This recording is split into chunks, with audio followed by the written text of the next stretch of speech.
Welcome back to Expat on Two Wheels. And recently I got a chance to ride a CFMoto Ibex 450 MT. And in the past I have ridden many DRZ400s, and I was excited to see when Suzuki finally, after ages and ages, decided to update the dinosaur, bring it into the 21st century with fuel injection. Whoa, fuel injection.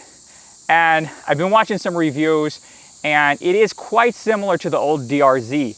So, as an off-road rider, you know, I was thinking these are two off-road capable bikes in similar price brackets. The Suzuki is about $2,500 more expensive in the US market, but still, I feel like people are going to compare those two bikes. And since I have ridden the DRZ400 and the CFMoto, I have some thoughts that you're really going to want to hear. Stay tuned.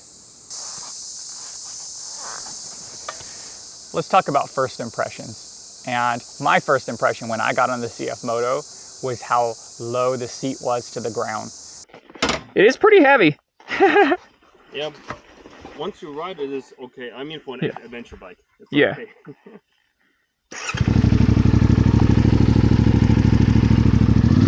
Wow, the clutch is super light.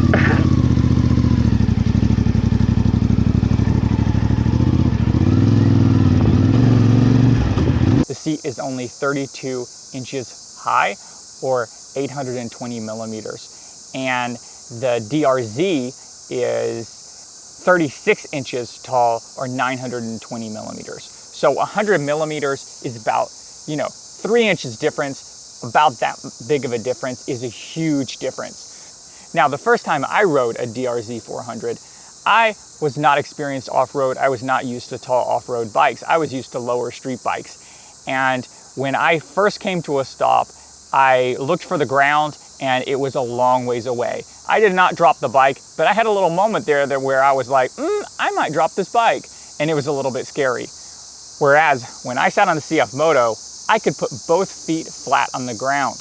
I am 5'9", 5'10", kind of thing, 174 centimeters. And so I'm about average height. And that is going to give newer riders a lot more confidence being lower to the ground.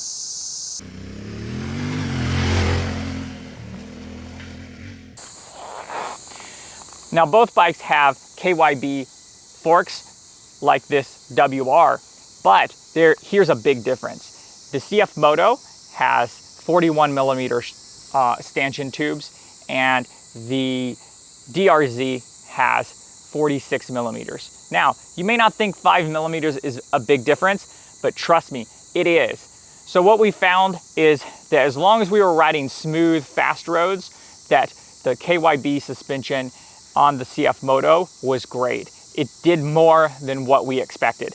However, when we started hitting sharp bumps and rocks, the front really started fighting us. It became a little bit scary. So you really have to watch your speed and ride accordingly to the bike's capability. That is going to be one of the limiting factors of that bike. Another thing is weight. So your DRZ is claimed 151 kilograms, and the CFMoto is 175 kilograms. That's a pretty big difference, and you really feel it. However, where the bikes carry their weight is a big difference. So when I was riding the CFMoto, when I would stand up, I would feel like that weight was really far away from me. The CFMoto carries its weight very, very low, and depending on who you are, that can be a real advantage. It makes you comfortable at stops, and it's easier to handle. If you're shorter, you're sitting down a lot, you're maneuvering around. However, when you get on the trail, having a tall, skinny, enduro, supermoto style of bike can be an advantage. So when you stand up on those pegs and you start throwing the bike around, having a centralized mass up higher is actually easier to control, gives you more nimbleness and more maneuverability. Let's talk fuel tank and range. This is a big difference. When you sit on the CFMoto, you feel your legs are splayed out and you're like, wow, this is a big tank. This is an adventure bike. There's no question about that. And it is large. It is 4.6 gallons or 17.5 liters. And that is enough to take you about 300 kilometers. Now the DRZ has a less than 9 liter, 2.3 gallon tank. It's about the same size as this tank right here. And I'm looking for a gas station every 100 kilometers. Now I do a lot of off-road riding, a lot of single track, and that burns through the fuel. So if I change the gearing and I was cruising, then I might be able to do better. And the DRZ is probably gonna sip fuel a lot better than this thing. But maybe you'll only get 150 kilometers out of that tank, whereas you could get 300 plus out of the CFMoto. I foresee a lot of safari tanks coming on the market to extend the range on the DRZ4 and get you out there to those remote places. Do you like thumpers? You may or you may not. The twin cylinder engine, parallel twin in the CFMoto is much smoother. There's no question about that.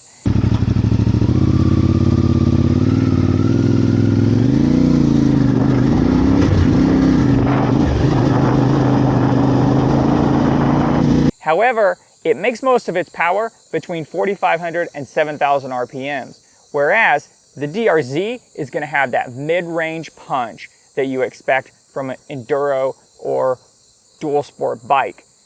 So, depends on what you're doing. Smoothness for the highway or that mid-range power. Let's talk gearing. Now, the Japanese, they love their 5 speeds, and I was hoping that the DRZ would go to a 6-speed. The advantage of a 6-speed that you have on the CFMoto is you have that one more gear that allows you to cruise a little bit faster and have a low crawl gear for those technical trails. Now, what I'm told, I did not ride the CFMoto on the highway up to high speeds, but what I'm told about that bike is that it runs out of gears around 70 miles an hour or 110 kilometers an hour, engine screaming pretty fast. Now, you can change the gearing on that, and I think you would want to gear it up a bit, and I think you've got plenty on the bottom end because of that 6-speed.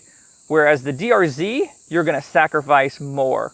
So if you wanna do those tight single track trails and keep the gearing right for that, then you're gonna struggle when you're going faster, maintaining higher speeds. And if you gear it for higher speeds, you're gonna struggle in the single track. It's gonna be too low, the bike is gonna chug, it's gonna be a bit of a problem. So that's one of the things to consider. Ground clearance, crash protection. Big win for the DRZ. You've got huge ground clearance on an enduro bike, high exhaust out of the way, and a lot less to bang into rocks and get yourself into trouble. The CFMoto hangs really low, and when we did encounter some rocks, we had a bit of an issue with our crash protection. It bent quite easily, and that was not a big win. A couple of other considerations that you can't ignore. One is price. The Suzuki is $2,500 more expensive. That's quite a big difference. Another thing is reliability. Suzuki has that proven track record of building bomb-proof bikes that they don't update and they don't change very much, but they tend to go forever. How will the CFMoto do? Some people are getting good results, so we'll see. It's not a bad bike. However, if you want to go off-road, if you want to do these trails, if you want to do this kind of stuff, there's only one choice, and that's the DRZ-4S, because it's the off-road bike, it's the enduro bike, and you are not going to be disappointed if you buy that bike. So, if you like what we're doing here, subscribe, like, join us again next time on Expat on Two Wheels.